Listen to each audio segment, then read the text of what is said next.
war. As reported, President Trump has Iran যুদ্ধের ৬৫তম দিনে এসে পরিস্থিতি নতুন মোড় নিচ্ছে। রিপোর্ট অনুযায়ী ডোনাল্ড ট্রাম্প ইরানের কাছ থেকে একটি ১৪ দফা পরিকল্পনা পেয়েছেন এবং ইরান দাবি করছে যুক্তরাষ্ট্র ইতোমধ্যেই এর জবাবও দিয়েছে।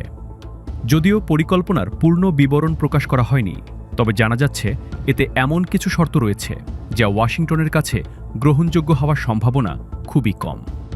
মধ্যপ্রাচ্য থেকে সব মার্কিন সেনা প্রত্যাহার, ক্ষতিপূরণ এবং পারমাণবিক আলোচনার নতুন কাঠামো, যা সময়ক্ষেপণের কৌশলও হতে পারে।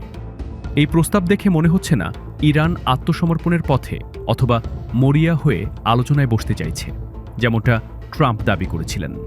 বরং পরিস্থিতি বলছে তেহরান বুঝতে পারছে ট্রাম্পের একটি অফ র্যাম্প দরকার এবং তারা সেটি দিতে প্রস্তুত, কিন্তু এর জন্য বড় মূল্য চাওয়া হবে।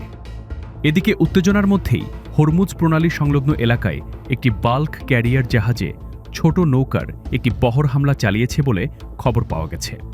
এখন পর্যন্ত কোনো হতাহতের খবর নেই, তবে এই ঘটনাটি স্পষ্টভাবে ইঙ্গিত দিচ্ছে মাঠের পরিস্থিতি এখনও অত্যন্ত অস্থির এবং দ্রুত অবনতির ঝুঁকি রয়ে গেছে। swarm of small boats. We understand that there's been no casualties as yet.